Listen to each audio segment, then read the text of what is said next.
Welcome बच्चों, मैं doctor आरती सिंघल आज आपका ऑनलाइन क्लासेस में स्वागत करती हूँ और आज मैं आपको बताऊंगी मर्चेंट ऑफ वेनिस के बारे में।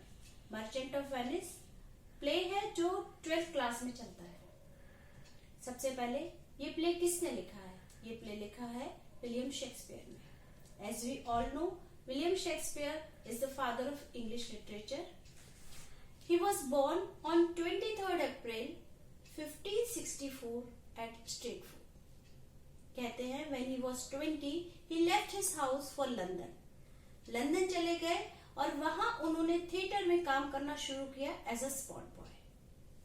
धीरे धीरे प्लेस में एक्टिंग करने लगे और फिर अपने रोल खुद लिखने लगे। इसके बाद उन्होंने अपने प्लेस लिखना शुरू किया और उनके प्लेस को बहुत ज्यादा सक्सेस मिली। उन्होंने सभी तरह के प्लेस लिखे हैं, comedies, tragedies, historical place, tragic comedies और कई सारे उन्होंने पोएम्स भी लिखे हैं।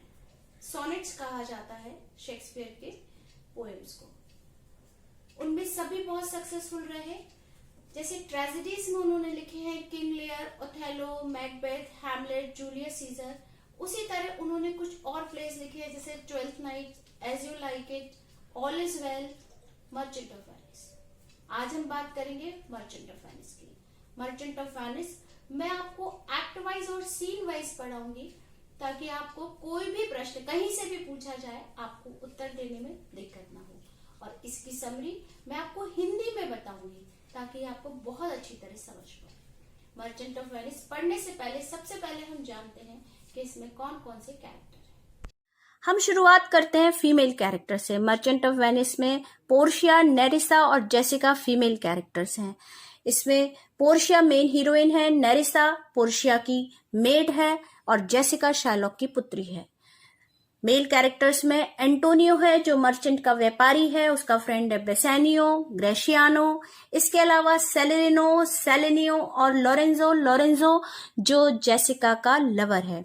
इसमें एक और बहुत स्ट्रॉन्ग कैरेक्टर है, वो है शार्लॉक। इसके अलावा कुछ और कैरेक्टर्स हैं जिसमें कुछ सर्वेंट्स हैं।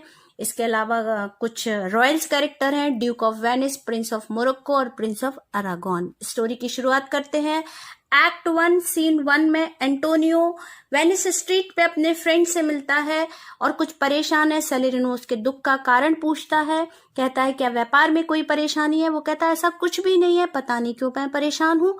तभी बेसेनियो वहां आ जाता है और बताता है कि पोर्शिया बेलमोंट में रहने वाली एक रिच लेडी है जिससे मैं शादी करना चाहता हूँ, उससे मैं प्यार करता हूँ और इसके लिए मुझे कुछ धन की आवश्यकता है। एक समय था जब बेसेनियो बहुत रिच हुआ करता था, परंतु उसकी खर्चीलेपन की, एक्स्ट्रावेगेंट होने की आदत के कारण उसके पास अब धन नहीं है, वो कर्जदार है। इसलिए एंटोनियो से मदद के लिए मदद मांगने आता है।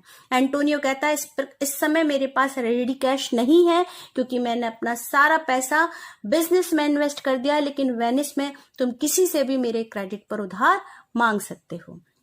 सीन दूसरा शुरू होता है जो बेलमोंट में पोर्शिया के घर का है। पोर्शिया और नेरिसा बात कर रही हैं। पोर्शिया कुछ दुखी है। दुखी इस कारण है कि उसके पिता ने 3 कास्केट्स, 3 बक्सों की जो शर्त रखी है उसके विवाह के लिए, और कोई भी सूटर्स अब तक जितने भी विवाह का प्रस्ताव लेकर आए हैं किसी ने भी सही बक्सा चूज नहीं किया है। इसलिए पोर्शिया परेशान है। नेरिसा बारी बारी सारे जितने भी अब तक सूटर्स आए उनका नाम लेती है क्योंकि उसे ऐसा लगता है क्या इनमें से तुम्हें कोई पसंद है? पोर्शिया कहती है ऐसा कुछ नहीं है। वो कुछ नाम लेती है जैसे prince from Naples, French lord monsieur le Bon, young baron from England, लेकिन वो सबके लिए कुछ ना कुछ कहती है। एक वाइल्ड यंग हॉर्स, किसी को कहती है कि वो सैड फिलोसोफर था, किसी को वो कहती है कि उसमें कम्युनिकेशन का प्रॉब्लम था। इस तरह वो कमेंट करती है। सीन 3 शुरू होता है। बेसेनियो शार्लॉक के पास जाता है और उससे 3000 टिकट्स उधार मांगता है। शार्लॉक कहता है किसकी क्रेडिट पर उधार दूं मैं? तभी वो एंटोनियो का जिक्र करता है और एंटोनियो को अपनी गारंटी बनाता है, गारंटर बनाता है। शाइलॉक एंटोनियो का नाम सुनकर उसके दिमाग में एक शैतानी आइडिया आता है। वो कहता है ठीक है, मैं तुम्हें पैसे देने को तैयार हूं, लेकिन तुम्हें एक बॉन्ड पे साइन करना पड़ेगा। उसका कारण ये था कि शाइलॉक एक ज्यू था, यहूदी था, और एंटोनियो एक क्रिश्चियन था, ईसाई था। और दूसरा कारण ये था कि एंटोनियो किसी भी जिसको पैसे की आवश्यकता होती थी उसे बिना इंटरेस्ट के पैसा देता था। इससे शाइलॉक के बिजनेस में प्रॉब्लम हो जाता था, कम होता था, और इसलिए वो उससे चिढ़ता था। कहते हैं उसमें बताया गया स्टोरी में कि कई बार एंटोनियो ने शाइलॉक से गाली गलौज भी किया है। इसलिए वो एक बॉन्ड साइन कराना चाहता है कि यदि 3 महीने के अंदर पैसा वापस नहीं किया गया तो वह एंटोनियो के शरीर का 1 पाउंड मांस कट कर लेगा। बसेनियो इस बात पर तैयार नहीं होता, लेकिन एंटोनियो उसे मजाक समझता है और कहता है कि मेरे शिप्स 15-20 दिन में वापस आ जाएंगे और मैं इसका पैसा चुका दूंगा। इस प्रकार बॉन्ड पे एंटोनियो सिग्नेचर कर देता है, बसेनियो को पैसा मिल जाता है और बसेनियो पैसा लेकर बेलमोंट की तरफ रवाना हो जाता है। यहाँ एक्ट 1 खत्म होता है। एक्ट 2 सीन 1 में एंट्री होती है प्रिंस ऑफ मोरक्को की, और प्रिंस ऑफ मोरक्को पोर्शिया से कहता है कि तुम मुझे मेरे डार्क कॉम्प्लेक्शन की वजह से रिजेक्ट नहीं कर देना। पोर्शिया कहती है रिजेक्शन की तो कोई बात ही नहीं है, यदि आप सही कास्केट चूज करेंगे तो मुझे आपसे शादी करनी ही पड़ेगी, करनी ही है। सीन 2 में लॉन्सलॉट जो है फादर गब्बो के पास जाता है और उससे शाइलॉक का वो नौकरी छोड़ रहा है ये बात बताता है और नई नौकरी दिलाने का रिक्वेस्ट करता है। गब्बो उसको बेसेनियो के पास लेकर जाता है और बेसेनियो लॉन्सलॉट को अपनी सेवाओं में ले लेता है, यानी उसे नौकरी दे देता है। सीन 3 में लॉन्सलॉट जेसिका शाइलॉक की पुत्री के पास जाता है फेयरवेल लेने, विदा लेने, कि आज के बाद मैं काम पर नहीं आऊंगा। जेसिका उसे एक लेटर देती है जो उसे लॉरेंजो को देना है। सीन 4 में लॉन्सलॉट लॉरेंजो को लेटर देता है, पत्र देता है जिसमें लिखा है कि आज रात वो अपने पिता के घर से भाग जाएगी। सीन 5 में शाइलॉक जेसिका को घर की तिजोरी की चाबियां देकर जाता है कि आज मैं बसेनियो की पार्टी में जा रहा हूं तो तुम घर का ध्यान रखना। सीन 6 में ग्रेशियानो और सेलेरिनो लॉरेंजो के साथ जेसिका के घर पहुंचते हैं, यानी शाइलॉक के घर पहुंचते हैं, और जेसिका एक बड़े से कास्केट में सारी ज्वेलरी और पैसा लेकर खिड़की से ड्रॉप कर देती है, डाल देती है, खिड़की से गिरा देती है और वो लॉरेंजो के साथ भाग जाती है। सीन 7 में पोर्शिया 3 कास्केट्स का जो बॉक्स है वो प्रिंस ऑफ मोरक्को को दिखाती है और प्रिंस ऑफ मोरक्को उसमें इंस्क्रिप्शंस लिखे होते हैं। 3 कास्केट्स रखे होते हैं जिनमें एक गोल्ड का होता है, एक सिल्वर का होता है और एक लेडन का होता है, यानी शीशे का होता है। जो पहला बक्सा होता है उस पर लिखा होता है he who chooses me shall gain what many men desire. इसका मतलब है जो व्यक्ति मुझे चुनेगा उसे वही प्राप्त होगा जो बहुत से व्यक्ति इच्छा करते हैं। दूसरा बॉक्स सिल्वर का होता है, उस पर लिखा होता है he chooses me shall gain as much as you deserve. इसका मतलब जो व्यक्ति मुझे चुनेगा उसे उतना मिलेगा जितने की वह योग्य है। और तीसरा बक्सा शीशे का होता है जिस पर लिखा होता है कि whoever chooses me must give and risk all that he possesses, यानी उस व्यक्ति को उतना ही मिलेगा, जो मुझे चुनेगा उसके पास जो है जो देना पड़ेगा और संकट का सामना करना पड़ेगा। लेकिन इसमें यह था कि तीनों बक्सों में से एक कास्केट में पोर्शिया का पोर्ट्रेट है, चित्र है, और जो सही बक्सा चुनेगा जिसमें पोर्शिया का पोर्ट्रेट होगा उसी से पोर्शिया शादी करेगी।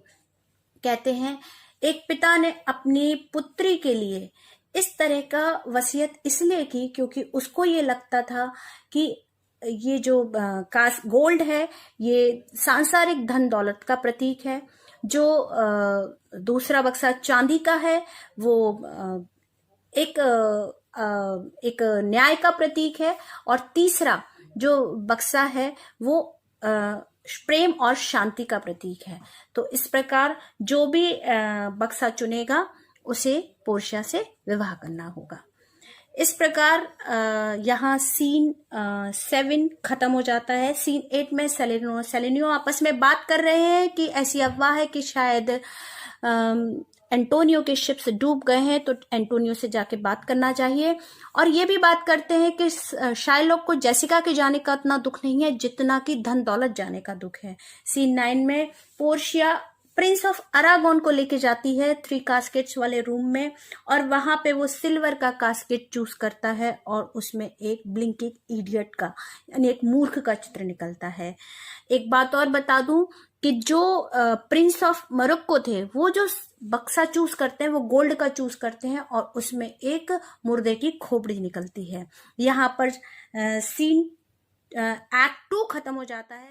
एक्ट 2 और एक्ट 3 और सीन 2 शुरू होता है जब बेसानियो बेलमोंट पहुंचता है पोर्शिया के घर। वो बहुत सारी गिफ्ट्स लेकर पहुंचा है। पोर्शिया उससे बहुत इम्प्रेस हो जाती है, उसको 3 कास्केट्स वाले रूम में लेकर जाती है और कहती है कि सही कास्केट चूज करना।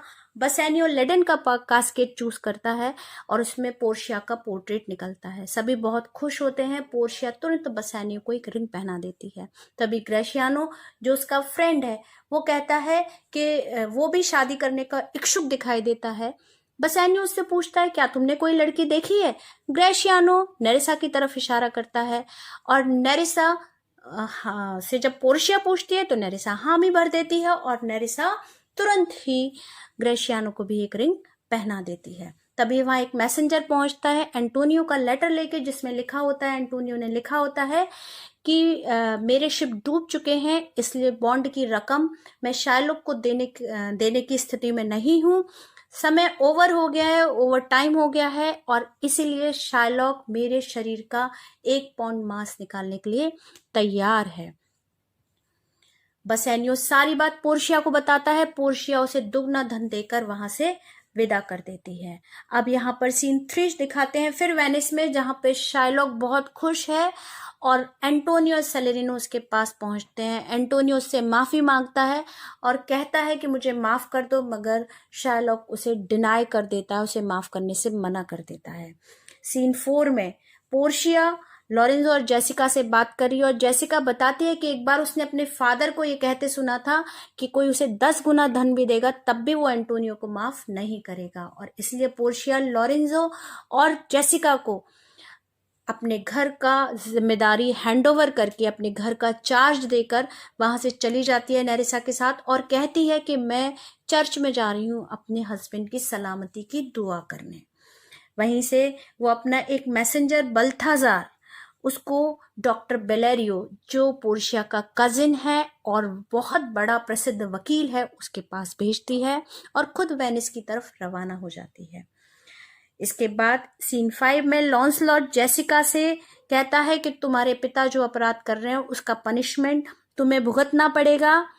अब एक्ट 4 शुरू होता है। सीन 1 जो ट्रायल रूम का सीन है और उस ट्रायल रूम में ड्यूक बैठे हुए हैं और ड्यूक पहले मर्सी की डिमांड करते हैं शाइलॉक से, परंतु शाइलॉक मर्सी देने को, दया देकर दिखाने को तैयार नहीं होता है। तभी नेरिसा की एंट्री होती है।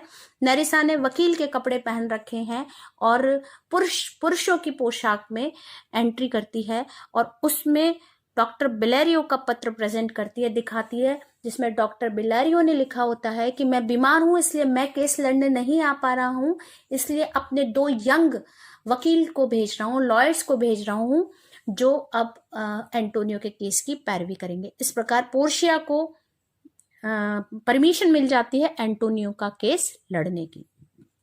पोर्शिया सबसे पहले मर्सी की डिमांड करती है और कहती है कि मर्सी हेवन से गिरने वाली, यानी आसमान से गिरने वाली धीमी बारिश की तरह है जो स्वाभाविक रूप से मनुष्यों में आती है।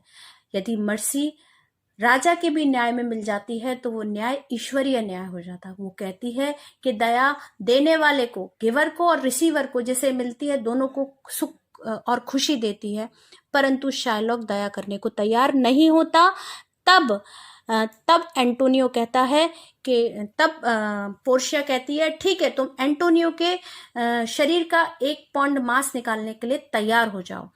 शाइलॉक बहुत खुश होता है, वकीलों की तारीफ करता है और चाकू लेकर जैसे ही आगे बढ़ता है पोर्शिया उसे चेतावनी देती है कि बॉन्ड में जो तुमने बॉन्ड साइन कराया उसमें बात 1 पाउंड मांस की हुई थी, तुम पहले कट में 1 पाउंड से ज्यादा ना कम कट नहीं करोगे, पहली कंडीशन। दूसरी कंडीशन, खून का एक कतरा भी नहीं गिरना चाहिए या बहना चाहिए, क्योंकि सिर्फ मांस देने की बात हुई है, खून देने की बात नहीं हुई है। इस प्रकार शार्लॉक समझ नहीं आता, घबरा जाता है और अपना केस हार जाता है। अब वो विनती करता है कि मुझे जितना भी धन है उतना देकर और मेरे इस केस को खत्म करो, लेकिन पोर्शिया मना कर देती है, कहती है वेनिस में। अब वेनिस चूंकि क्रिश्चियन ईसाई बहुल्य देश है, तो वहां पर ये कानून है कि यदि कोई भी फॉरेनर, कोई भी विदेशी किसी भी ईसाई का यदि खून करने की या किसी भी तरह का मर्डर प्लॉट करता है, प्लानिंग करता है, तो उसकी सारी संपत्ति जब्त कर ली जाती है। वो कैसे? आधी संपत्ति तो चली जाती है जिसके खिलाफ उसने साजिश रची, और आधी संपत्ति राज्य में चली जाती है।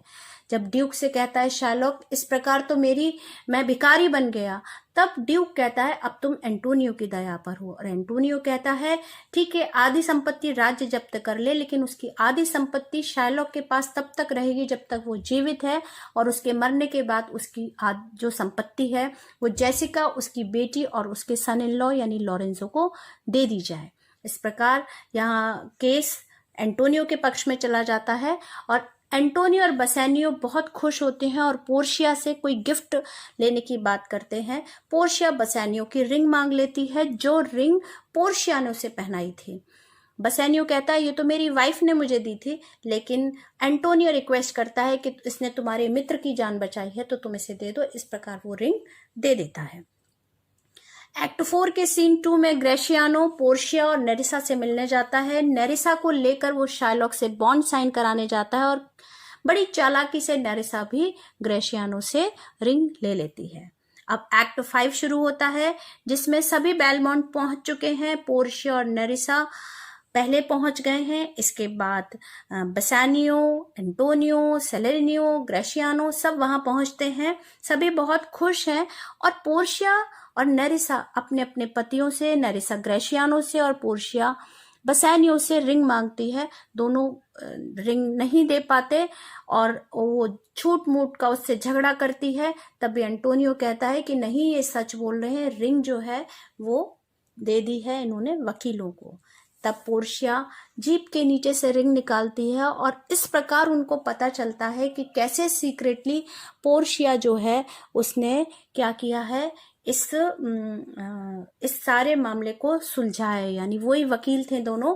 तो ये सबको पता चलता है, और बसेनियो इस बात से बहुत खुश होता है, उसे प्राउड होता है अपनी वाइफ पर। तभी एक लेटर आता है जिसमें पता चलता है कि केवल एंटोनियो का एक शिप डूबा है, बाकी शिप बिल्कुल सुरक्षित निकाल लिए गए हैं, सुरक्षित वापस वेनिस की तरफ आ रहे हैं। तो इस प्रकार हैप्पी एंडिंग हो जाती है, सभी बहुत खुश हो जाते हैं, और यह मर्चेंट ऑफ वेनिस खत्म हो जाता है। बच्चों, ये प्ले आपको पसंद आया होगा। इसके कुछ क्वेश्चंस मैंने लिखे हैं, देखिए, जो अक्सर बोर्ड एग्जाम्स में पूछे जाते हैं, जिसमें करेक्टर स्केच ऑफ पोर्शिया है, शार्लॉक है, एंटोनियो और बसेनियो का है। और एक दूसरा प्रश्न है, discuss the Merchant of Venice as a tragic comedy. तीसरा है significance of the trial scene. चौथा प्रश्न है brief summary of casket scene, और पांचवा प्रश्न है discuss the ring episode in the Merchant of Venice. इसके अलावा ये लॉन्ग क्वेश्चन है।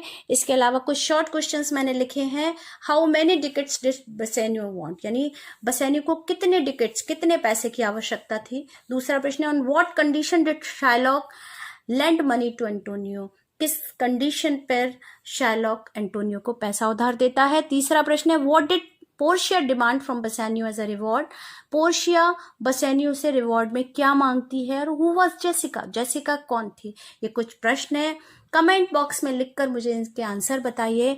और यदि ये वीडियो आपको पसंद आई हो तो आप इसे लाइक कीजिए, अपने फ्रेंड्स के साथ शेयर कीजिए, ताकि उन्हें भी मर्चेंट ऑफ वेनिस की स्टोरी पता चले।